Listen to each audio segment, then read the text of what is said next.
ಕುಲಶಾಸ್ತ್ರ ಅಧ್ಯಯನ ಮಾಡಿ ಆಮೇಲೆ ದತ್ತಾಂಶವನ್ನು ಬಿಡುಗಡೆ ಮಾಡಿ ಒಳ ಮೀಸಲ ಜಾರಿ ಮಾಡಿ. ಏ ಅಪ್ಪ, ಏ ಅವಿವೇಕಿಗಳೇ, ಮೂರ್ಖರೇ, ಯಾಕೆ ತಂತ್ರ ಕುತಂತ್ರ ಮಾಡ್ತಾ ಇದ್ರೆ ಅವಿವೇಕಿಗಳೇ? ಏನ್ ನಿಮ್ಮ ನಿಮ್ಮ ನಿಮ್ಮ ಉದ್ದೇಶ ಏನು? ಶಾಸ್ತ್ರ ಅಧ್ಯಯನ ಮಾಡಿ ಇಷ್ಟು ದಿನ ಮಲಗಿದ್ರು ಇವರೆಲ್ಲ. ಇಷ್ಟು ದಿನ ಸಮೀಕ್ಷೆ ಆಗ್ತಾ ಇತ್ತು, ಎಲ್ಲರೂ ಹೇಳ್ತಾ ಇದ್ರು. ಅವು ಯಾರದ್ರ ಬಗ್ಗೆ ಏನು ಹೇಳಲ್ಲ ಬೇರೆ. ಈಗ ನಾನು ಇನ್ನೊಂದು 2 ದಿನ ಇದೆ ಸಮೀಕ್ಷೆ ಮುಗಿಸಲಿಕ್ಕೆ. ಈಗ ಇವ್ರದ್ದು ಪ್ರಾರಂಭ ಆಟ, ಡೊಂಬರ ಆಟಗಳು. ಇವ್ರು ಸ್ಟಾರ್ಟ್, ಇವ್ರ ಕಿತಾಪತ್ತಿಗಳು. ಒಳ ಮೀಸಲಾತಿ ವಿರೋಧಗಳು ಎಷ್ಟು ಈಸಿಯಾಗಿ ಸಿಗುತ್ತೆ ಒಳಗಡೆ ಹೋಗೋಕ್ಕೆ. ಒಳ ಮೀಸಲಾತಿ ಪರವಾಗಿರ್ತಕ್ಕಂಥ ಹೋರಾಟಗಾರರಿಗೆ ಏನದು? ನಿಮ್ಮನ್ನು ಅರೆಸ್ಟ್ ಮಾಡ್ತೀವಿ, ನಿಮ್ಮನ್ನು ಬಂಧಿಸ್ತೀವಿ, ಲಾಠ್ ಚಾರ್ಜ್ ಮಾಡ್ತೀವಿ. ನಾವು ಉಳಿದಂತ ಅವ್ರಿಗೆ ಗೊತ್ತಿದೆ, ಅವಕಾಶ ವಂಚಿತರಾಗಿದ್ದೀವಿ ನಾವು, ಅವ್ರಿಗೆ ಗೊತ್ತಿದೆ. ಭಾಳಷ್ಟು ಲಾಭವನ್ನು ಅವ್ರು ಪಡ್ಕೊಂತಿದ್ರಂತಕ್ಕಂಥ ಅವ್ರಿಗೆ ಗೊತ್ತಿದೆ ಅದು. ಹಾಗಾಗಿ ಅವರು ಸಹ ಅಷ್ಟೊಂದು ಪ್ರಯತ್ನ ಪಡ್ತಾ ಇಲ್ಲ, ನಾವು ಪ್ರಯತ್ನ ಪಡ್ತಾ ಇದ್ದೀವಿ. ಕುತಂತ್ರ ನಡೀತಾ ಇದೆ. ಮತ್ತೆ ಯಾವುದೋ ನೆಪದಲ್ಲಿ ಏನೋ ಏನೋ ಕುಲಶಾಸ್ತ್ರ ಅಧ್ಯಯನ ಮಾಡ್ಬೇಕಂತ ಇವರಿಗೆ. ಇವರು ಬದುಕಿಗೆ ಬೆಂಕಿ ಹಾಕ ಇಷ್ಟು ದಿನ ಮಲಗಿದ್ರು ಇವರು. ಒಂದೊಂದೊಂದೊಂದೊಂದೊಂದೊಂದೊಂದೊಂದೊಂದು ಇದು ಏನು ರೀಸನ್ ಇಟ್ಕೊಂಡು, ನೆಪ ಇಟ್ಕೊಂಡು ಬಂದಿದ್ದೇ ಬಂದಿದ್ದು ಈ ಅವಿವೇಕಿಗಳು. ಈಗ ಕುಲಶಾಸ್ತ್ರ ಅಧ್ಯಯನ ಮಾಡಿ, ಕುಲಶಾಸ್ತ್ರ ಕಿಂಚಿತ್ ಏನಾದ್ರೂ ಮಾನವೀಯತೆ ಇದೆನ್ರಿ ನಿಮಗೆ? ಈ ಅವಿವೇಕಿಗಳೇ, ಅಯೋಗ್ಯರು ನೀವೆಲ್ಲ. ಹಂಚಿಕೊಂಡು ತಿಂತಕ್ಕಂಥ ಬುದ್ಧಿಲದವ್ರು ನೀವು. ಈ ಚಳವಳಿ, ಈ ಜಾತಿ ವಿರುದ್ಧ, ಈ ಜಾತಿ ಸಚಿವರನ್ನು ಬೈತಿದ್ದಾರೆ. ಎಂತೆಂಥ ಕುತಂತ್ರಗಳನ್ನು ಮಾಡ್ತಿದಾರಲ್ಲ ಇವರು. ಬಂಧುಗಳೇ, ಜೈ ಭೀಮ್. ಈ ಕರ್ನಾಟಕ ರಾಜ್ಯದಲ್ಲಿ ಏನಾಗಿದೆ, ಪ್ರಗತಿಪರ ಅಂತ ವಿಚಾರ ಮಾಡ್ತಕ್ಕಂಥವ್ರಿಗೆ ಅಂತಕ್ಕಂಥದ್ದು. ಅದರ ಜೊತೆಗೆ ನನ್ನ ಸಹೋದರ ಸಮುದಾಯದ ಕೆಲವು ವ್ಯಕ್ತಿಗಳು ಯಾವ ಉದ್ದೇಶಕ್ಕೋಸ್ಕರ ಕೆಲವು ಕಿತಾಪತಿಗಳನ್ನು, ಕುತಂತ್ರಗಳನ್ನು ಮಾಡ್ತಿದ್ದಾರೆ ಅಂತಕ್ಕಂಥದ್ದನ್ನು ಒಂದೂ ಅರ್ಥ ಆಗ್ತಾ ಇಲ್ಲ. ಗೌರವಾನ್ವಿತ ಸುಪ್ರೀಂ ಕೋರ್ಟ್ ಆದೇಶ ಬಂದ ನಂತರ ಒಳ ಮೀಸಲಾತಿ ಜಾರಿಗೆ ಈ ಚಳವಳಿಗೆ ಬಹುದೊಡ್ಡವಾಗಿರ್ತಕ್ಕಂಥ ಶಕ್ತಿ ಬಂತು. ಸರ್ಕಾರ ಸಹ ಇದನ್ನು ಜಾರಿ ಮಾಡ್ಬೇಕಂತಕ್ಕಂಥ ನಿಟ್ಟಿನಲ್ಲಿ ವಿಚಾರ ಮಾಡುವಾಗ ನನ್ನ ಸಹೋದರ ಸಮುದಾಯದ ಕೆಲ ವ್ಯಕ್ತಿಗಳು, ಕೆಲ ಸಚಿವರು ಸೇರಿಕೊಂಡು ಯಾಕೆ ಇವೆಲ್ಲ ಕುತಂತ್ರಗಳು ಮಾಡ್ತಾ ಇದ್ದಾರೆ ಅಂತಕ್ಕಂಥ ಬಹಳ ಬಹುದೊಡ್ಡ ಚಿಂತೆ ಆಗಿದೆ. ಈ ಸುಪ್ರೀಂ ಕೋರ್ಟ್ ನಮ್ಮ ಒಳ ಮೀಸಲಾತಿ ಕೊಡ್ತಕ್ಕಂಥ ಅಧಿಕಾರ ರಾಜ್ಯಕ್ಕಿದೆ ಅಂತಕ್ಕಂಥ ಹೇಳಿದಾಗ ಎಲ್ಲ ಒಂದು ಕಡೆ ಸರ್ಕಾರ ಜಾರಿ ಮಾಡಬಹುದೇನೋ ಅಂತಕ್ಕಂಥದ್ದನ್ನು ನಾನು ವಿಶೇಷವಾಗಿ ಪರಿಶಿಷ್ಟ ಜಾತಿಯಲ್ಲಿ ನನ್ನ ಮಾದಿಗ ಸಮುದಾಯ ಜಾತಕ ಪಕ್ಷಿ ಅಂತ ಕಾದುಕೊಂಡು ಕೂತಿರುವಾಗ ದತ್ತಾಂಶ ಅಂತೇಳಿ ಅದಕ್ಕೆ ಅಡ್ಡಿಪಡಿಸಿರ್ತಕ್ಕಂಥದ್ದು ಮೊದಲೇ ಹೆಜ್ಜೆ ಅವ್ರದ್ದು. ದತ್ತಾಂಶ ತಗೊಳ್ಬೇಕು ಅಂತಕ್ಕಂಥ ನೆಪ ಇಟ್ಕೊಂಡು ಸುಮಾರು ದಿನಗಳ ಕಾಲ ಹಂಗೆ ಮುಂದೂಡ್ಕೊಂಡು ಹೋಗ್ತಾ ಬಂದರು ಅವರು. ಸರ್ಕಾರ ಒತ್ತಡ ಹಾಕಿ ನಿಖರವಾದ ದತ್ತಾಂಶ ಇಲ್ಲ, ದತ್ತಾಂಶದ ಆಧಾರದ ಮೇಲೆ ಮಾಡಬೇಕು. ದತ್ತಾಂಶಗಳು ಭಾಳಷ್ಟು ಇದ್ದಾವೆ, ಅವ್ರಿಗೆ ನೆಪ ಬೇಕಾಗಿತ್ತು. ದತ್ತಾಂಶಗಳು ಹಲವಾರು ಆಯೋಗಗಳ ಮುಂದುಗಡೆ ಇದ್ದಾವೆ. ಪರಿಶಿಷ್ಟ ಜಾತಿಯಲ್ಲಿ ಆಯೋಗಗಳಿದ್ದಾವೆ, ಇರ್ತಕ್ಕಂಥ ಆಯೋಗಗಳ ವರದಿಗಳಿದ್ದಾವೆ. ಸದಾಶಿವ ಆಯೋಗ ವರದಿ ಆಗಿರ್ಬೋದು, ಕಾಂತರಾಜು ವರದಿ ಸ್ವೀಕರಿಸ ಮಾಡಿಲ್ಲ. ಆಮೇಲೆ ಮಾಧುಸ್ವಾಮಿ ಸಮಿತಿ ಆಗಿರ್ಬೋದು, ಹಲವಾರು ವರದಿಗಳನ್ನು ಕೊಟ್ಟಿದ್ದಾರೆ. ಅದನ್ನು ತೆಗೆದುಕೊಂಡು ಜಾರಿ ಮಾಡ್ಬೋದಾಗಿತ್ತು. ಆದರೆ ಜಾರಿ ಮಾಡಲು ಮನಸ್ಸಿಲ್ಲಿರ್ತಕ್ಕಂಥ ಕೆಲವು ಮನಸ್ಸುಗಳು ಅದನ್ನು ನೆಪ ಮಾಡಿಕೊಂಡು ಸಮೀಕ್ಷೆ ನೆಪದಲ್ಲಿ ಅದನ್ನು ದತ್ತಾಂಶ ಬೇಕಂತೇಳಿ ಸ್ಟಾರ್ಟ್ ಮಾಡಿಕೊಂಡು ಸಮೀಕ್ಷೆ ಪ್ರಾರಂಭ ಆಗುತ್ತಕ್ಕಂಥ ಆಶೆ ಭಾವನೆ ಬರೋಷ್ಟರಲ್ಲೇ ಮತ್ತೆ ಅದು ಏಡಿ ಸಮಸ್ಯೆ, ಏಕೆ ಏಡಿ ಅದರಲ್ಲಿ ಏನಾಗುತ್ತೆ ಅದೇನಾಗುತ್ತೆ ಅಂತ ಅದನ್ನು ಗೊಂದಲೆಬ್ಬಿಸಿ ಅದನ್ನು ಸ್ವಲ್ಪ ದಿನಗಳ ಕಾಲ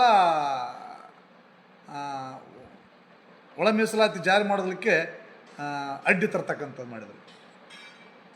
ಅದಾದ ನಂತರ ನಡೀತಾ ಇತ್ತು ಚಳವಳಿ. ಅದ್ರ ಬಗ್ಗೆ ಸಮೀಕ್ಷೆ ಅತಿ ಬೇಗ ವರದಿ ತಗೊಳ್ರಿ ಅಂತ ಅದಕ್ಕೂ ಹೋರಾಟ ಪ್ರಾರಂಭ ಆಯಿತು.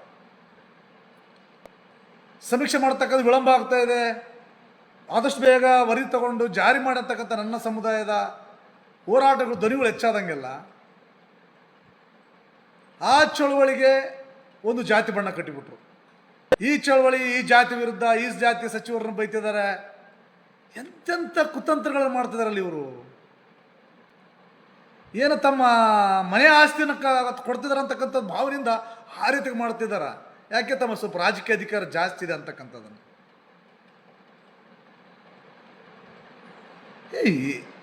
ಏನ್ರಿ ಈ ಕುಲಕಂಟಕರಿಗೆ ಏನಾಗಿದೆ? ಕುಲಶಾಸ್ತ್ರ ಅಧ್ಯಯನ ಮಾಡಿ ಆಮೇಲೆ ದತ್ತಾಂಶವನ್ನು ಬಿಡುಗಡೆ ಮಾಡಿ ಒಳ ಮೀಸಲ ಜಾರಿ ಮಾಡಿ. ಅಪ್ಪ ಅವಿವೇಕಿಗಳೇ, ಮೂರ್ಖರೇ, ಒಟ್ಟಿಗೆ ಅನ್ನ ತಿಂತೀವಿ ತಾನೆ ನಾವೆಲ್ಲರೂ. ಒಟ್ಟಿಗೆ ಅನ್ನ ತಿನ್ನೋರು ತಾನೇ, ಹಂಚ್ಕೊಂಡು ತಿನ್ನೋಣ್ರಿ. ನಮ್ಮ ಪರಿಶಿಷ್ಟ ಜಾತಿ ಇರತಕ್ಕಂಥ ಎಲ್ಲ ನನ್ನ ಸಮುದಾಯದ ಜಾತಿಗಳು ನಮ್ಮ ಜನಸಂಖ್ಯೆಗನುಗುಣವಾಗಿ ಶಿಕ್ಷಣ ಕ್ಷೇತ್ರದ ಮತ್ತು ಉದ್ಯೋಗ ಕ್ಷೇತ್ರದಲ್ಲಿರ್ತಕ್ಕಂಥ ಸೌಲಭ್ಯಗಳನ್ನು ಹಂಚಿಕೊಂಡು ತಿನ್ನೋಕೆ ನಿಮಗೆ ಯಾಕೆ ಇಷ್ಟು ಸ್ವಾರ್ಥ? ಯಾಕೆ ಇಷ್ಟು ಅಸೂಯೆ ಒಂದು ಸಮುದಾಯದ ಮೇಲೆ? ಯಾಕೆ ಒಂದು ಸಮುದಾಯವನ್ನು ಈ ರೀತಿಯಾಗಿ 35-30 ವರ್ಷಗಳ ಕಾಲ ನಡೀತಕ್ಕಂಥ ಚಳವಳಿಗೆ ಯಾಕೆ ಬೆನ್ನಿಗೆ ಚೂರಿ ಆಗ್ತಾ ಇದ್ರಿ? ಯಾಕೆ ತಂತ್ರ ಕುತಂತ್ರಗಳು ಮಾಡ್ತಾ ಇದ್ರಿ ಅವಿವೇಕಿಗಳೇ? ಏನು ನಿಮ್ಮ ನಿಮ್ಮ ನಿಮ್ಮ ಉದ್ದೇಶ ಏನು? ಈ ಚಳವಳಿಯನ್ನು ದಿಕ್ಕು ತಪ್ಪಿಸಲಿಕ್ಕೆ ಬಂದ್ರಿ. ಇವತ್ತು ಒಂದು ಸಮುದಾಯದ ವಿರುದ್ಧ ಅಂತ ಹೇಳ್ತಾವ ಎಷ್ಟು ಪುಂಗ ಊದಿ ಫೇಲ್ ಆದ್ರಿ ನೀವು ಅದರಲ್ಲಿ. ಇದು ಈ ಜಾತಿ ವಿರುದ್ಧ ಮಾತಾಡ್ತಾ ಇದ್ದಾರೆ, ಈ ಜಾತಿ ವಿರುದ್ಧ ಈ ನಾಲಾಯಕರಿಗೆ, ಈ ಅವಿವೇಕಿಗಳಿಗೆ ಏನು ಹೇಳ್ಬೇಕಂತ ಅರ್ಥ ಆಗುತ್ತಿಲ್ಲ ನಮಗೆ. ನಮ್ಮ ಸಮುದಾಯದ ಹಕ್ಕನ್ನು ಕೊಡಿ, ಆದಷ್ಟು ಬೇಗ ಸಮೀಕ್ಷೆ ಮಾಡಿ ಒಳ ಮೀಸಲು ಜಾರಿ ಮಾಡಿ ಅಂತೇಳಿ ಈ ಕನ್ಸರ್ನ್ ಮಿನಿಸ್ಟರ್ನ ಅಥವಾ ಸಂಬಂಧಪಟ್ಟ ಸಚಿವರನ್ನ ಕೇಳಿದರೆ, ಆ ಸಚಿವರನ್ನ ಕೇಳಿದ್ರೆ ಆ ಸಚಿವರ ಸಮುದಾಯಕ್ಕೆ ಕೇಳ್ದಂಗೆ ಅಂತಕ್ಕಂಥ ಮಾತಾಡ್ತಕ್ಕಂಥ ಅಯೋಗ್ಯರಿಗೆ ಏನನ್ಬೇಕು? ಮತ್ತೊಂದು ಇವತ್ತು ಆಟ ಪ್ರಾರಂಭ ಮಾಡ್ಕೊಂಡಿದ್ದಾರೆ. ಕುಲಶಾಸ್ತ್ರ ಅಧ್ಯಯನ ಮಾಡಿ ಇಷ್ಟು ದಿನ ಮಲಗಿದ್ರು ಇವರೆಲ್ಲ. ಶಾಸ್ತ್ರ ಅಧ್ಯಯನ ಮಾಡಿ ಇಷ್ಟು ದಿನ ಮಲಗಿದ್ರು ಇವರೆಲ್ಲ. ಇಷ್ಟು ದಿನ ಸಮೀಕ್ಷೆ ಆಗ್ತಾ ಇತ್ತು, ಎಲ್ಲರೂ ಹೇಳ್ತಾ ಇದ್ರು. ಅವು ಯಾರದ್ರ ಬಗ್ಗೆ ಏನು ಹೇಳಲ್ಲ ಬೇರೆ. ಈಗ ನಾನು ಇನ್ನೊಂದು 2 ದಿನ ಇದೆ ಸಮೀಕ್ಷೆ ಮುಗಿಸ್ಲಿಕ್ಕೆ. ಈಗ ಇವ್ರದ್ದು ಪ್ರಾರಂಭ ಡೊಂಬರ ಆಟಗಳು. ಇವ್ರು ಸ್ಟಾರ್ಟ್ ಇವ್ರ ಕಿತಾಪತಿಗಳು. ನಾಚಿಕಿಲ್ಲದವರಿಗೆ ನಾಚಿಕೆ, ಮಾನ, ಮರ್ಯಾದೆ ನಿಮಗೇನಾದ್ರು ಕಿಂಚಿತ್ ಏನಾದ್ರು ಮಾನವೀಯತೆ ಇದೆನ್ರಿ ನಿಮಗೆ? ಈ ಅವಿವೇಕಿಗಳೇ, ಅಯೋಗ್ಯರು ನೀವೆಲ್ಲ. ಹಂಚಿಕೊಂಡು ತಿಂತಕ್ಕಂಥ ಮುಚ್ಚಿಲದವ್ರು ನೀವು. ತಾಯ್ತನ ಗುಡದಿಂದ ನಾವು ಬದುಕೊಂಡ್ರಿ. ಏನು ಕೇಳ್ತಕ್ಕಂಥದ್ದು ಬೇಡಿಕೆ ಆದ್ರೆ ಏನು? ಒಳ ಮೀಸಲತ್ತಂದ್ರೆ ಏನು? ಅದನ್ನು ತಿಳ್ತಕ್ಕಂಥ ಕಾನ್ಸೆಪ್ಟ್ ಇಲ್ಲ. ಹಾಗಾಗಿ ದಯವಿಟ್ಟು ಭಾಳ ಬೇಜಾರಾಗುತ್ತೆ, ಅರ್ಥ ಆಗುತ್ತಿಲ್ಲ. ಹಾಗಾಗಿ ಇವರ ಕುತಂತ್ರಗಳಿಗೆ ನನ್ನ ಸಮುದಾಯ ಪಾಠ ಕಲಿಸ್ಬೇಕಾಗಿದೆ. ನನ್ನ ಈ ಮುಖಾಂತರ ನನ್ನ ಮನವಿ ಏನಂತಂದರೆ, ಈ ರೀತಿಯಾಗಿರ್ತಕ್ಕಂಥ ಈ ಅವಿವೇಕಿಗಳಿಗೆ, ಈ ಅಯೋಗ್ಯರಿಗೆ, ಹಂಚಿಕೊಂಡು ತಿನ್ನತಕ್ಕಂಥ ಒಂದು ತಾಯ್ತನ ಗುಣಕ್ಕೆ ವಿರೋಧ ವ್ಯಕ್ತಪಡಿಸ್ತಕ್ಕಂಥ ಈ ನನ್ನ ಅಯೋಗ್ಯರಿಗೆ ಪಾಠ ಕಲಿಸ್ಬೇಕಾಗಿದೆ. ಇವ್ರು ಏನು ಅನ್ಕೊಂಡಿದ್ದಾರೆ? ನಾವೇ ರಾಜಕೀಯದಲ್ಲಿ ಬಲಾಢ್ಯರಿದ್ದೀವಿ, ರಾಜಕೀಯದಲ್ಲಿ ನಮಗೆ ಶಕ್ತಿ ಇದೆ ಅನ್ಕೊಂಡು ನೀವು ಯಾವ ರೀತಿಯಾಗಿ ನಾಟಕ ಆಡಿದ್ರೂ ನಡೆಯುತ್ತೆ ಅಂತಕ್ಕಂಥ ಭಾವನೆ ಆ ಅವಿವೇಕಿಗಳಿಗಿದೆ, ಆ ಅಯೋಗ್ಯರಿಗಿದೆ. ಆ ಅಯೋಗ್ಯರಿಗೆ ನಾವು ಪ್ರತ್ಯುತ್ತರ ಕೊಡ್ಬೇಕಂತಂದ್ರೆ ನನ್ನ ಮಾದಿಗ ಸಮುದಾಯದ ಹೋರಾಟಗಾರರ ಬಂಧುಗಳು ನಮ್ಮ ವೈಯಕ್ತಿಕ ಪ್ರತಿಷ್ಠೆಯನ್ನು ಬದಿಗೊತ್ತಿ ಆ ಅಯೋಗ್ಯರಿಗೆ, ಆ ನಾಲಾಯಕಗಳಿಗೆ, ಸಂವಿಧಾನ ವಿರೋಧಿಗಳಿಗೆ, ಸಾಮಾಜಿಕ ನ್ಯಾಯ ವಿರುದ್ಧ ಮಾತಾಡ್ತಕ್ಕಂಥ ಆ ಅಯೋಗ್ಯರಿಗೆ ನಾವು ಪಾಠ ಕಲಿಸಬೇಕಾಗಿದೆ. ಒಂದು ವೇಳೆ ಇಂದು ನಾವೇನಾದರೂ ಈ ಅವಕಾಶವನ್ನು ತಪ್ಪಿಸ್ಕೊಂಡ್ರೆ, ಯಾವುದೇ ನೆಪ ಮಾಡಿಕೊಂಡು ಈ ರೀತಿ ಮುಂದುವರ್ಕೊಂಡು ಹೋದರೆ, ಮುಂದೆ ಏನಾದರೂ ಸರ್ಕಾರದಲ್ಲಿ ಹೆಚ್ಚು ಕಡಿಮೆ ಆದರೆ, ಆ ಪಕ್ಷ ಕಾಂಗ್ರೆಸ್ ಪಕ್ಷದಲ್ಲಿ ಏನಾದರೂ ಆ ಪಕ್ಷದಲ್ಲಿ ಗೊಂದಲ ಉಂಟಾದರೆ ಮತ್ತಷ್ಟು ಮುಂದಕ್ಕೆ ಹೋಗುತ್ತೆ. ಹಾಗಾಗಿ ನಾವು ನಮ್ಮ ಸಮುದಾಯದ ವಿದ್ಯಾರ್ಥಿಗಳಿಗೆ, ನಮ್ಮ ಸಮುದಾಯದ ಯುವಕರಿಗೆ ದೊಡ್ಡ ಅನ್ಯಾಯವನ್ನು ಮಾಡ್ತೇವೆ. ನಮ್ಮಲ್ಲಿ ಏನೇ ಭಿನ್ನತೆ ಇರಲಿ, ನಾವು ಯಾವುದೇ ಪಕ್ಷದಲ್ಲಿರಲಿ, ದಯವಿಟ್ಟು ಹೊರಗೆ ಬಂದು ಒಂದು ವೇದಿಕೆಗೆ ಬಂದರೆ ನಮ್ಮ ಹಕ್ಕನ್ನು ಪಡ್ಕೊಳ್ತೀವಿ. ಇಲ್ಲಂತಂದರೆ ನಮ್ಮ ಮಕ್ಕಳ, ನಮ್ಮ ಯುವಕರ, ನಮ್ಮ ಸರ್ಕಾರಿ ನೌಕರರ ಬಂಧುಗಳ ಆ ಒಂದು ಪ್ಲೇಟ್ನಲ್ಲಿ ವಿಷವನ್ನು ಹಾಕ್ತಕ್ಕಂಥದ್ದಾಗುತ್ತೆ. ನಮ್ಮ ಕೆಲಸ ಆಗಬಾರ್ದು, ಅದು ಆಗಲೇಬಾರ್ದು. ಯಾಕೆಂತಂದರೆ ಈ ಅಯೋಗ್ಯರಿಗೆ ಏನಾಗ್ಬಿಟ್ಟಿದೆ, ಈ ನನ್ನ ಮಾದಿಗ ಸಮುದಾಯದ ಮುಖಂಡರುಗಳಲ್ಲಿ ಒಗ್ಗಟ್ಟಿಲ್ಲ. ನನ್ನ ಸಮುದಾಯ ಒಗ್ಗಟ್ಟಿದೆ, ಯಾರೇ ಕಾರ್ಯಕ್ರಮ ಜನ ಸಹಸ್ರ ಸಂಖ್ಯೆಯಲ್ಲಿ ಬರ್ತಾರೆ, ಆದರೆ ಇವರಿಗೆ ಒಗ್ಗಟ್ಟಿಲ್ಲ, ರಾಜಕೀಯ ಶಕ್ತಿ ಇಲ್ಲ. ಇವರು ಸಂಘಟನೆಯಲ್ಲಿ ಛಿದ್ರ ಆಗಿದ್ದಾರೆ, ಇವರು ಪಕ್ಷಕ್ಕೆ ನಿಷ್ಠರಾಗಿದ್ದಾರೆ, ಸಮುದಾಯಕ್ಕೆ ದುಡಿತಕ್ಕಂಥ ಗಟ್ಟಿ ಕಾಳುಗಳಿಲ್ಲ ಅಂತಕ್ಕಂಥ ಆ ಒಂದು ಭಾವನೆ ಅವರಿಗಿದೆ. ಅದನ್ನು ಸುಳ್ಳು ಮಾಡಬೇಕಾಗಿದೆ. ಈ ಸಂದರ್ಭದಲ್ಲಿ ಏನಾದರೂ 30ನೇ ತಾರೀಕೊಳಗಾಗಿ ಆ ಸಮೀಕ್ಷೆ ಮಾಡಿ ವರದಿ ತಗೊಳ್ಳೋಕ್ಕೆ ಸರ್ಕಾರ ಹಿಂದೇಟು ಹಾಕಿದರೆ, ಒಂದು ವೇಳೆ ಆಯೋಗ ಮತ್ತೆ ಸಮಯ ಅಂತಕ್ಕಂಥದ್ರ ಕೇಳ್ಕೊಂಡು ಕುಂಟು ನೆಪ ಹಾಕಿಕೊಂಡು ಮುಂದಕ್ಕೆ ಹೋಗತಕ್ಕಂಥ ಪರಿಸ್ಥಿತಿ ಬಂದರೆ, ದಯವಿಟ್ಟು ಎಲ್ಲ ಪಕ್ಷಗಳಿರ್ತಕ್ಕಂಥ ಕಾಂಗ್ರೆಸ್ ಇರಲಿ, BJP ಇರಲಿ, JDS ಇರಲಿ, ಎಲ್ಲ ಪಕ್ಷದ ನನ್ನ ಸಮುದಾಯದ ಮುಖಂಡರುಗಳು ಪಕ್ಷದಿಂದ ಹೊರಗೆ ಬರಬೇಕು. ಬಂದು ಒಂದು ವೇದಿಕೆಯಲ್ಲಿ ಇಟ್ಕೊಂಡು ಚರ್ಚೆ ಮಾಡಿಕೊಂಡು ಸರ್ಕಾರಕ್ಕೆ ಬಹುದೊಡ್ಡದಾಗಿರ್ತಕ್ಕಂಥ ಒತ್ತಡದ ಭಾಗವಾಗಿ ಬಹುದೊಡ್ಡ ಚಳವಳಿಯನ್ನು ರೂಪಿಸಿದಾಗ ಮಾತ್ರ ನನ್ನ ಸಮುದಾಯಕ್ಕೆ, ಮಕ್ಕಳಿಗೆ ಭವಿಷ್ಯ ಇದೆ, ಮುಂದಿನ ಪೀಳಿಗೆಗೆ ಭವಿಷ್ಯ ಇದೆ. ಒಂದು ವೇಳೆ ಈ ಸಂದರ್ಭದಲ್ಲಿ ಏನಾದರೂ ಗೌರವಾನ್ವಿತ ಸುಪ್ರೀಂ ಕೋರ್ಟ್ ಆದೇಶ ಬಂದಾಗ್ಯೂ ಸಹ ಈ ಸರ್ಕಾರಗಳು ಕೆಲವರ ಒತ್ತಡಕ್ಕೊಳಗಾಗಿ ಒಳ ಮೀಸಲಾತಿ ಜಾರಿ ಮಾಡುವ ನಿಟ್ಟಿನಲ್ಲಿ ಈ ತಂತ್ರ ಕುತಂತ್ರಗಳನ್ನು ಮಾಡ್ತಕ್ಕಂಥದ್ದು ನೋಡಿದ್ರೆ ಇನ್ನೂ ನಮಗೆ ಒಳ ಮೀಸಲಾತಿ ಜಾರಿ ಬರೋ ನಿಟ್ಟಿನಲ್ಲಿ ನಮಗೆ ಭಾಳಷ್ಟು ಅನುಮಾನ ಬರ್ತಾ ಇದೆ. ಹಾಗಾಗಿ ಒಂದು ವೇಳೆ ಸರ್ಕಾರ ಈ ಕೇಳಿದಂತೆ, ಆಯೋಗ ಕೇಳಿದಂತೆ ಜೂನ್ ಈ 30ಕ್ಕೆ ಮುಗಿಯುತ್ತೆ ಅವರ ಅವಧಿ. ಎಲ್ಲ ಜಿಲ್ಲೆಗಳಲ್ಲಿ ಸಮೀಕ್ಷೆ ಮುಗಿದಿದೆ, 90-95% ಸಮೀಕ್ಷೆ ಆಗಿದೆ. ಆ ಸಮೀಕ್ಷೆ ಆಗಿರ್ತಕ್ಕಂಥ ಆ ಪರ್ಸೆಂಟೇಜ್ ಆಧಾರದ ಮೇಲೆ ಮೀಸಲಾತಿಯನ್ನು ಜಾರಿ ಮಾಡಿ, ಒಳ ಮೀಸಲಾತಿ ಜಾರಿ ಮಾಡಿರ್ತಕ್ಕಂಥ ಬಹುದೊಡ್ಡ ಚಳವಳಿಯನ್ನು ಒಂದು ವೇದಿಕೆಯಲ್ಲಿ ನಾವು ಸಂಘಟಿಸ್ತಾ ಹೋದರೆ ನನ್ನ ರಾಜ್ಯದ ಮಾದಿಗ ಸಮುದಾಯಕ್ಕೆ ಬಹುದೊಡ್ಡ ಅನ್ಯಾಯ ಆಗುತ್ತೆ. ವಿಶೇಷವಾಗಿ ನಮ್ಮ ಕರ್ನಾಟಕ ಸರ್ಕಾರದ ನನ್ನ ಸಮುದಾಯದ ಸಚಿವರಾಗಿರ್ತಕ್ಕಂಥ ಹಿರಿಯರಾಗಿರ್ತಕ್ಕಂಥ KH ಮುನಿಯಪ್ಪ ಸಾಹೇಬರು, RV ತಿಮ್ಮಾಪುರ ಸಾಹೇಬರು, ಇವರಿಬ್ಬರು ದೊಡ್ಡದಾಗಿರ್ತಕ್ಕಂಥ ಕೆಲಸ, ಮಹತ್ವದ ಜವಾಬ್ದಾರಿ. ನಾವೆಷ್ಟೇ ಜನ ಹೋರಾಟ ಮಾಡಿದ್ರು ಸಹ ಸರ್ಕಾರಕ್ಕೆ ಒತ್ತಡ ಆಗ್ಬೋದು. ಆದರೆ ಸರ್ಕಾರ ಎಚ್ಚೆತ್ತುಕೊಳ್ಬೇಕಂತಂದರೆ ನೀವಿಬ್ಬರು ಸಚಿವರು ರಾಜೀನಾಮೆ ಕೊಟ್ಟಾಗ, ಆ ರಾಜೀನಾಮೆ ಬಿಸಾಕಿದಾಗ ಸರ್ಕಾರಕ್ಕೆ ಅರಿವು ಬರುತ್ತೆ. ಸರ್ಕಾರ ನಮ್ಮ ಕಡೆ ಕಣ್ಣು ತೆರೆದು ನೋಡುತ್ತೆ. ಆ ನಿಟ್ಟಿನಲ್ಲಿ ಬಹುದೊಡ್ಡ ತ್ಯಾಗಕ್ಕೆ ಸಿದ್ಧರಾಗಬೇಕು ಅವರಿಬ್ಬರು. ಆ ಮಹಾನ್ ತ್ಯಾಗ ಮಾಡಿದರೆ ನಮ್ಮ ಸಮುದಾಯ ಕಾಲಕ್ಕೂ ಅವ್ರನ್ನ ನೆನಪಿಸಿಕೊಳ್ಳುತ್ತೆ, ಹೃದಯದಲ್ಲಿ ಅವ್ರನ್ನ ಇಟ್ಟುಕೊಂಡು ಗೌರವಿಸುತ್ತೆ. ಅದು ಒಂದೇ ಉಳಿರ್ತಕ್ಕಂಥ ಮಾರ್ಗ. ಅವರಿಬ್ಬರು ಏನಾದರೂ ರಾಜೀನಾಮೆ ಕೊಡ್ತೀವಿ ಅಂತ ಒಂದು ವೇಳೆ ಒಳ ಮೀಸಲಾತಿ ಜಾರಿ ಮಾಡುವ ನಿಟ್ಟಿನಲ್ಲಿ ಏನಾದರೂ ಪದೇ ಈ ರೀತಿಗೆ ಏನಾದರೂ ಸಮೀಕ್ಷೆ ನೆಪದಲ್ಲಿ 100% ಆಗಿಲ್ಲ. ಯಾವ ಸಮೀಕ್ಷೆ 100% ಆಗಿದೆ? ಯಾವ ಸಮೀಕ್ಷೆ 100% ಆಗಿದೆ? ಜಾರಿ ಮಾಡಿ. ಈಗಿರ್ತಕ್ಕಂಥ 2 ಸಚಿವ ಸರ್ಕಾರಕ್ಕೆ ಕೇಳಬೇಕಾಗಿದೆ, 2 ಸಚಿವರುಗಳು. ಈಗಿರ್ತಕ್ಕಂಥ ಸಮೀಕ್ಷೆ ವರದಿ ತಗೊಳ್ರಿ. ಆಗಿರ್ತಕ್ಕಂಥ ಸಮೀಕ್ಷೆ ವರದಿ ಆಧಾರದ ಮೇಲೆ ಒಳ ಮೀಸಲಾತಿಯನ್ನು ಜಾರಿ ಮಾಡಿ, ಆಮೇಲೆ ಬೇಕು ಷರತ್ತು ಹಾಕಿ, ಅದಕ್ಕೆ ಕಂಡೀಷನ್ ಹಾಕಿ, ಸಂಪೂರ್ಣ 100 ಸಮೀಕ್ಷೆ ಆದ ನಂತರ ಆಗ ಬರ್ತಕ್ಕಂಥ ದತ್ತಾಂಶಗಳ ಆಧಾರದ ಮೇಲೆ ಮತ್ತೆ ನಾವು ತಿದ್ದುಪಡಿ ಮಾಡ್ತಕ್ಕಂಥ ಷರತ್ತನ್ನು ಹಾಕಿ, ಕಂಡೀಷನ್ ಹಾಕಿ ಜಾರಿ ಮಾಡಿ. ಒಂದು ವೇಳೆ ಮತ್ತೆ ಮುಂದಕ್ಕೆ ಆಗ್ತು ಅಂತ ಅನ್ನೋದಾದರೆ, ಸಮೀಕ್ಷೆಯನ್ನು ಮುಂದೂಡ್ತು ಅಂತ ಅನ್ನೋದಾದರೆ, ನಾವು ಸರ್ಕಾರದಲ್ಲಿ ಇರತಕ್ಕಂಥದ್ದನ್ನು ರಾಜೀನಾಮೆ ಕೊಟ್ಟು ಬಂದಾಗ ನಮ್ಮ ಸಮುದಾಯಕ್ಕೆ ಬಹುದೊಡ್ಡದಾಗಿರ್ತಕ್ಕಂಥ ಶಕ್ತಿಗಳಾಗ್ತೀರಿ. ನೀವು ಬಹುದೊಡ್ಡ ಶಕ್ತಿಗಳಾಗ್ತೀರಿ.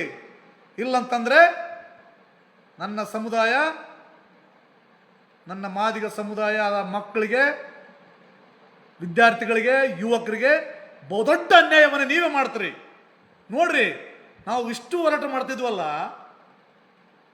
ಯಾರಾದ್ರೂ ಮಿನಿಸ್ಟ್ರನ್ನ ಕರೀರಿ, ಮಂತ್ರಿನ ಕರೀರಿ, ಮನೆ ಪತ್ರ ಕೊಡ್ತೀವಿ, ಅವ್ರ ಜೊತೆ ಚರ್ಚೆ ಮಾಡ್ತೀವಿ ಅಂತಂದರೆ ಅದಕ್ಕೆ ಎಷ್ಟು ನಾವಲ್ಲಿ ಫ್ರೀಡಮ್ ಪಾರ್ಕಲ್ಲಿ ಪ್ರತಿಭಟನೆ ಮಾಡಿ ನಾವು ವಿಧಾನಸಭೆ ನುಗ್ಗುತ್ತೀವಿ ಅಂದಾಗ ಅವಾಗ ಏನು ಮಾಡ್ತಾರೆ, ಬರೀ ನಿಮ್ಮನ್ನು ಮುಖ್ಯಮಂತ್ರಿ ಕರ್ಕೊಂಡು ಹೋಗ್ತೀವಿ ಅಂತೇಳಿ ಅವಾಗ 5-6 ಜನ ಕರ್ಕೊಂಡು ಹೋಗೋರು.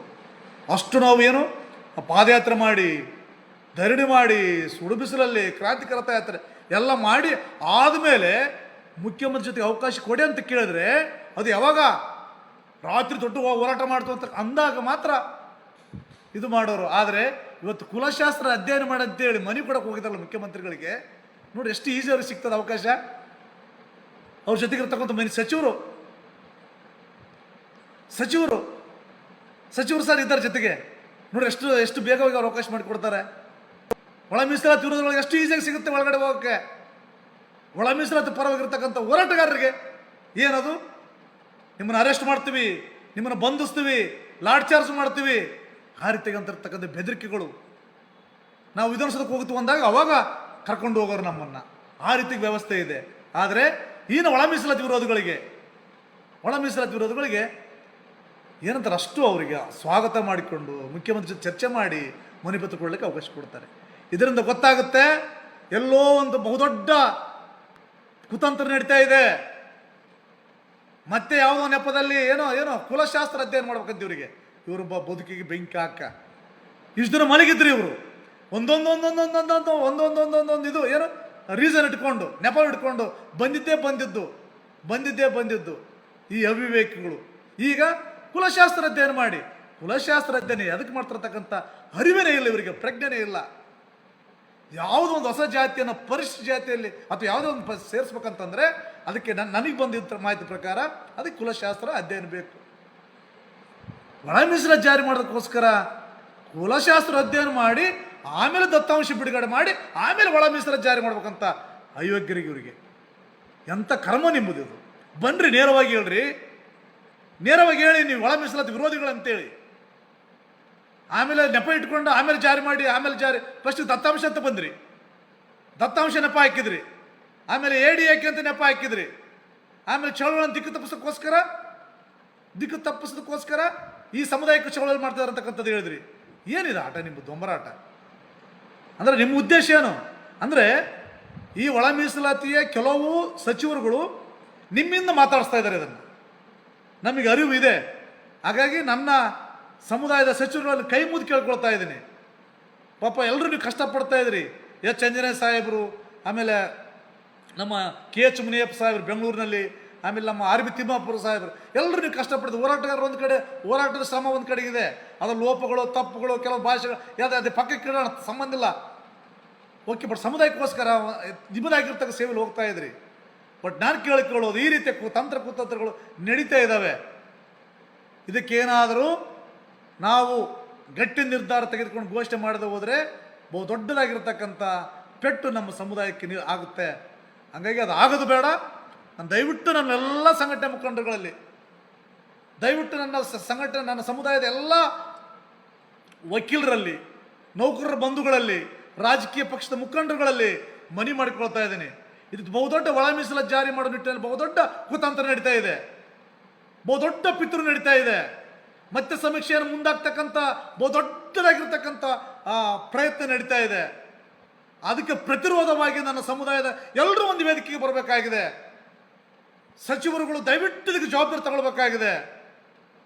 ಅಂದಾಗ ಮಾತ್ರ ನೋಡಿ, ನಾಳೆ ಸೆಕೆಂಡ್ ಸಾಟರ್ಡೆ, ನಾಳೆ ಸಂಡೇ, ಆ ಸೋಮವಾರ ದಿನ ಲಾಸ್ಟ್ ಡೇಟು ಸಮೀಕ್ಷೆಗೆ. ಒಂದು ವೇಳೆ ಮತ್ತೇನು ನೆಪ ಇಟ್ಟುಕೊಂಡು 100% ಆಗಿಲ್ಲ, ಬೆಂಗಳೂರಲ್ಲಿ 50-60 ಆಗಿದೆ, ಏನಾಗಬೇಕಾಗಿದೆ? ನಾವು ಪ್ರಶ್ನೆ ಮಾಡಬೇಕಾಗಿದೆ. ನಿಮಗೆ ಗೊತ್ತಿದೆ ತಾನೇ 100% ಯಾವ ಮನೆ, ಯಾವ ಕೇರಿ, ಯಾವ ಊರ್ದು ಗೊತ್ತಿದೆ ತಾನೆ ಅಧಿಕಾರಿಗಳಿಗೆ. ನೀವು 100% ಆಗಿಲ್ಲ ಅಂತ ಅಂತಿರಲ್ಲ, ಯಾವ ಆಧಾರದ ಮೇಲೆ ಆಗಿಲ್ಲ ಅಂತ ಹೇಳ್ತೀರಿ? ಅದಕ್ಕೆ ಕೇಳೋಣ ನಾವೆಲ್ಲರೂ, ಯಾವ ಆಧಾರದ ಮೇಲೆ ಗೊತ್ತಿತ್ತಾನೆ ಅಂದರೆ ಒಂದು ಏರಿಯಾದಲ್ಲಿ ಇಷ್ಟು % ಆಗಿದೆ ಅಂದ್ರೆ ಯಾರ ಮನೆದು ಗೊತ್ತಿದೆ. ನಿಮ್ಗೆ ಹೋಗಕ್ಕೆ ಏನು ಕಷ್ಟ? ನಿಮಗೆ ಅಧಿಕಾರಿಗಳು ಯಾಕೆ ನೀವು ಹೋಗ್ತಾ ಇಲ್ಲ, ಯಾಕೆ ಕಳಿಸ್ತಾ ಇಲ್ಲ? ನೋಡಿ, ಇನ್ನೊಂದೇನಂತಂದರೆ ಇದಕ್ಕೆ ಸಮೀಕ್ಷೆಗೆ ಬಹು ದೊಡ್ಡದಾಗಿರ್ತಕ್ಕಂಥ ಶ್ರಮ ಆಗ್ತಕ್ಕಂಥದ್ದು ನನ್ನ ಮಾದಿಗ ಸಮುದಾಯ. ನೋಡಿ, ಬೇರೆ ಸಮುದಾಯ ಯಾರನ್ನ ಆಗ್ತಾ ಇದ್ದಾರ? ಅವ್ರಿಗೆ ಗೊತ್ತಿದೆ. ನನ್ನ ಮಾದಿಗ ಸಮುದಾಯ ರಾಜ್ಯದಲ್ಲಿ ಬಹು ದೊಡ್ಡದಾಗಿರ್ತಕ್ಕ ಸಂಖ್ಯೆ ಇದೆ, ಅವ್ರದ್ದೇ ಗೊತ್ತಿದೆ ಅವ್ರಿಗೆ. ಇದೇ ಮಾದಿಗ ಸಮುದಾಯ ಬಹು ದೊಡ್ಡ ಜನಸಂಖ್ಯೆ ಇದೆ. ಹಂಗೆ ಅವರು ಏನಾಗಿದ್ದಾರೆ ಅಂತ ಫಸ್ಟಿಗೆ ಪ್ರಾರಂಭ ಮಾಡಿದ್ರು, ಜಾಗೃತಿ ಅಂತ ಮಾಡಿದರು. ಆಮೇಲೆ ಇಲ್ಲ, ಮೊದಲಿಂದ ಹಿಡಿದು ಇಲ್ಲಿವರೆಗೆ ನನ್ನ ಮಾದಿಗ ಸಮುದಾಯದ ಸಚಿವರುಗಳು ಸಚಿವರುಗಳು, ಆಮೇಲೆ ನಮ್ಮಲ್ಲಿರ್ತಕ್ಕಂಥ ಮಾಜಿ ಸಚಿವರುಗಳು, ಮತ್ತೆಲ್ಲ ವಕೀಲರು, ಯುವಕರು, ವಿದ್ಯಾರ್ಥಿಗಳು, ಸಂಘಟನೆಯವರು ಎಲ್ಲರೂ ಸೇರಿ ಈಗಲೂ ಸಹ ಜಾಗೃತಿಯನ್ನು ಮೂಡಿಸ್ತಕ್ಕಂಥ ಕೆಲಸ ಮಾಡ್ತಾ ಇದ್ದಾರೆ. ಬೇರೆ ಸಮುದಾಯದವರು ಇಲ್ಲ, ನಮ್ಮ ಸಹೋದರ ಸಮುದಾಯದವರು. ಹಾಗೆ ನನಗೆ ಬಂದಿರೋ ಮಾಹಿತಿ ಪ್ರಕಾರ ಸಂಖ್ಯೆಯಲ್ಲಿ ನಾವು ಜನಸಂಖ್ಯೆಯಲ್ಲಿ ಜಾಸ್ತಿ ಇದ್ದೀವಿ. ಅವ್ರಿಗೆ ಗೊತ್ತಿದೆ, ಆಟೋಮೆಟಿಕ್ ಗೊತ್ತಿದೆ. ಸಂಖ್ಯೆಯಲ್ಲಿ ಬಹುಸಂಖ್ಯರು ನಾವು, ಅವಕಾಶಗಳಲ್ಲಿ ನಾವು ಹಿಂದಿದ್ದೇವೆ. ಶಿಕ್ಷಣ ಕ್ಷೇತ್ರದಲ್ಲಿ, ಉದ್ಯೋಗ ಕ್ಷೇತ್ರದಲ್ಲಿ ಭಾಳಷ್ಟು ಹಿಂದುಳಿದಂತ ಅವ್ರಿಗೆ ಗೊತ್ತಿದೆ. ನಾವು ಉಳಿದಂತ ಅವ್ರಿಗೆ ಗೊತ್ತಿದೆ. ಅವಕಾಶ ವಂಚಿತರಾಗಿದ್ದೀವಿ ನಾವು, ಅವ್ರಿಗೆ ಗೊತ್ತಿದೆ. ಭಾಳಷ್ಟು ಲಾಭವನ್ನು ಅವ್ರು ಪಡ್ಕೊಂತಿದ್ರಂತ ಅವ್ರಿಗೆ ಗೊತ್ತಿದೆ ಅದು. ಹಾಗಾಗಿ ಅವರು ಸಹ ಅಷ್ಟೊಂದು ಪ್ರಯತ್ನ ಪಡ್ತಾ ಇಲ್ಲ, ನಾವು ಪ್ರಯತ್ನ ಪಡ್ತಾ ಇದ್ದೀವಿ. ಹಾಗಾಗಿ ಅವ್ರಿಗೆಲ್ಲೋ ಒಂಥರ ಆತಂಕ, ಎಲ್ಲೋ ಒಂದು ಕಡೆ ಭಯ. ಈ ದತ್ತಾಂಶ ಹೊರಗಡೆ ಬಂದರೆ ಈ ಜನಸಂಖ್ಯೆ ರಾಜ್ಯಕ್ಕೆ ಗೊತ್ತಾಗ್ಬಿಡುತ್ತೆ. ಹಾಗೆ ಹೇಗಾದ್ರೂ ಮಾಡಿ ಮುಂದಕ್ಕೆ ಹಾಕ್ಕೊಂಡು ಹೋಗೋಣ. ಮುಂದೇನಾದರೂ ಕಾಂಗ್ರೆಸ್ ಪಕ್ಷದಲ್ಲಿ ಗೊಂದಲ ಉಂಟಾಗಿ ಹೆಚ್ಚು ಕಡಿಮೆ ಆದರೆ ಏನಾದರೆ ಮತ್ತೆ ನೆಪ ಮಾಡ್ಕೊಂಡು ಮುಂದಕ್ಕೆ ಹೋಗ್ಬೇಕು. ಮತ್ತೆ ಮುಂದೆ ಬಂದ JDP TP ಎಲೆಕ್ಷನ್ನು, ಮತ್ತೆ ಅದಕ್ಕೆ ನೆಪ ಮಾಡ್ಕೊಂಡು ಮುಂದಕ್ಕೆ ಹೋಗೋದು. ಈ ರೀತಿಯಾಗಿ ಏನಾದರೂ ಉದ್ದೇಶ ಇರ್ಬೋದೇನೋ. ಹಾಗೆ ನಾವೆಲ್ಲರೂ ಜಾಗೃತಗೊಳ್ಳೋಣ. ನಾವೆಲ್ಲರೂ ನಮ್ಮಲ್ಲಿರ್ತಕ್ಕಂಥ ಭಿನ್ನತೆಯನ್ನು ದೂರ ಮಾಡೋಣ. ಮಾತಾಗಿ ಮಕ್ಕಳು ಒಂದು ಕಡೆ ವೇದಿಕೆ ಸೇರೋಣ. ಅವ್ರು ಮಾಡ್ತಾರೆ, ನಾವು ಯಾಕೆ ಮಾಡಬಾರ್ದು, ಇವ್ರು ಯಾಕೆ ಮಾಡ್ತಾರೆ, ಅವ್ರಿಗೆ ಯಾಕೆ ಸಪೋರ್ಟ್ ಅಂಬೋದು ಬೇಡ. ಒಬ್ರು ಯಾರನ್ನೊಬ್ಬರು ಒಪ್ಪಿಕೊಂಡು ನಮ್ಮ ಸ್ವಾಮೀಜಿಗಳನ್ನು ಅಥವಾ ಹಿರಿಯ ಸಚಿವರುಗಳನ್ನು, ಮಾಜಿ ಸಚಿವರುಗಳನ್ನು, ಆ ಸಂಘಟನೆ ಹಿರಿಯ ಮುಖಂಡರುಗಳನ್ನು ಒಂದು ಎಲ್ಲರನ್ನ ವೇದಿಕೆ ತರ್ತಕ್ಕಂಥ ಕೆಲಸ ಆದಾಗ ಮಾತ್ರ ಸರ್ಕಾರಕ್ಕೆ ಬಿಸಿ ಮುಡಿಸ್ತಕ್ಕಂಥ ಶಕ್ತಿ ಬರುತ್ತೆ. ಒಳ ಮೀಸಲಾತಿ ಜಾರಿ ಆಗುತ್ತೆ. ಇದೇ ರೀತಿಯಾಗಿ ಭಾಸ್ಕರ್ ಪ್ರಸಾದ್ ಅವ್ರು ಮಾಡ್ತಾರೆ ಬಿಡ್ರಿ, ಅವರೊಬ್ಬರು ಮಾಡ್ಕೊಂಡು ಹೋಗಲಿ ಬಿಡ್ರಿ, ಅವರಿಗೆ ಕ್ರೆಡಿಟ್ ಬರ್ತಾ ಅಂತೇಳಿ ಇನ್ನೊಬ್ರು ಸೈಲೆಂಟ್ ಕುಂದಿರೋದು, ಅವ್ರು ಮಾಡ್ತಾರೆ ಅಂತೇಳಿ ಅವ್ರು ಸೈಲೆಂಟ್ ಕುಂದಿರೋದು. ಈ ಪರಿಸ್ಥಿತಿಗೆ ಬಂದಿರೋದು. ಎಷ್ಟು ರಾಜ್ಯರೋಷವಾಗಿ ಹೇಳ್ತಾರೆ ನೋಡ್ರಿ ಅವ್ರನ್ನ. ಅವ್ರನ್ನ ಸಹೋದರ ಸಮುದಾಯ ಕೆಲವು ವ್ಯಕ್ತಿಗಳನ್ನು, ಸಮುದಾಯ ಅಂತ ಕೆಲವು ವ್ಯಕ್ತಿಗಳನ್ನು ಎಷ್ಟು ಈಸಿಯಾಗಿ ಹೇಳ್ತಾರೆ ನೋಡ್ರಿ. ಕುಲಶಾಸ್ತ್ರ ಅಧ್ಯಯನ ಮಾಡಿ ಆಮೇಲೆ ದತ್ತಾಂಶ ಬಿಡುಗಡೆ ಮಾಡಿ ಒಳ ಮೀಸಲಾತಿ ಜಾರಿ ಮಾಡಿ. ಅವ್ರಿಗೆ ಭಯ ಇಲ್ಲ. ಮಾದಿಗರು ಸಂಘಟನೆ ಹೆಸರಲ್ಲಿ ಡಿವೈಡ್ ಆಗಿದ್ದಾರೆ. ಇವರು ಸ್ವಾಮೀಜಿಗಳನ್ನು ಒಪ್ಪಿಕೊಳ್ತಾ ಇಲ್ಲ, ಸಚಿವರುಗಳನ್ನು ಒಪ್ಪಿಕೊಳ್ತಾ ಇಲ್ಲ. ಇವರು ಛಿದ್ರ ಆಗಿದ್ದಾರೆ. ಇವ್ರಿಗೆ ಶಕ್ತಿ ಇಲ್ಲ. ಹಾಗೆ ನಾವು ಆಡಿದ್ದೇ ಆಟ, ನಾವು ಮಾಡಿದ್ದೇ ಮಾರ್ಗ, ಅದು ಬಂದಾಗಬೇಕಾಗಿದೆ, ಅದು ನಿಲ್ಲಬೇಕಾಗಿದೆ. ಹಾಗೆ ನಾನು ಇದು ಮುಖಾಂತರ ನಾನು ಮತ್ತೊಮ್ಮೆ ಮಗದೊಮ್ಮೆ ಮನವಿ ಮಾಡಿಕೊಳ್ತೀನಿ. ದಯವಿಟ್ಟು ನಮ್ಮಲ್ಲಿ ಏನೇ ಭಿನ್ನತೆ ಇದ್ದರೂ ದಯವಿಟ್ಟು ಹಿರಿಯರ ಪಾದಗಳಿಗೆ ಕೈ ಮುಗಿದು ಕೇಳ್ಕೊಳ್ತೀನಿ, ಸ್ವಾಮೀಜಿಗಳಿಗೆ ಕೈ ಮುಗಿದು ಕೇಳ್ಕೊಳ್ತೀನಿ. ದಯವಿಟ್ಟು ನನ್ನ ಸಮುದಾಯದ ಮಕ್ಕಳ ಭವಿಷ್ಯಕ್ಕೋಸ್ಕರ ದಯವಿಟ್ಟು ಒಂದಾಗಿ ಒಂದು ವೇದಿಕೆಗೆ ಬಂದು ದೊಡ್ಡ ಒಂದು ಚಳವಳಿಯನ್ನು ಕಟ್ಟಿ. ಇಲ್ಲದೆ ಹೋದರೆ ನಮ್ಮ ಸಮುದಾಯ ನಿಮಗೆ ಹೇಳೋದು ಬೇಡ. ನೀವು ಅಲ್ಲಂದ್ರೆ ಎಲ್ಲರೂ ಒಗ್ಗಟ್ಟಾಗಿ ನಿಮ್ಮನ್ನೆಲ್ಲ ನನ್ನ ಸಮುದಾಯ ನಿಮ್ಮನ್ನು ಪ್ರೀತಿಯಿಂದ ಗೌರವಿಸುತ್ತೆ ಅಂತಕ್ಕಂಥ ಮಾತನ್ನು ಹೇಳಿ, ಈ ಅವಿವೇಕಿಗಳಿಗೆ ಸಮೀಕ್ಷೆಯನ್ನು ಯಾವುದೋ ನೆಪ ಮಾಡಿ ಮುಂದೂಡಬೇಕು, ಒಳ ಮೀಸಲಾತಿಗೆ ಅಡ್ಡಿ ಆಗ್ಬೇಕಂತಕ್ಕಂಥ ಹೇಳ್ತಕ್ಕಂಥ ಅವಿವೇಕಿಗಳಿಗೆ ಹೇಳ್ತೀವಿ, ನನ್ನ ಸಮುದಾಯವನ್ನು ಒಗ್ಗೂಡಿಸ್ತೇವೆ, ನಿಮಗೆ ಪ್ರತ್ಯುತ್ತರ ನೀಡ್ತೇವೆ. ಒಳ ಮೀಸಲಾತಿ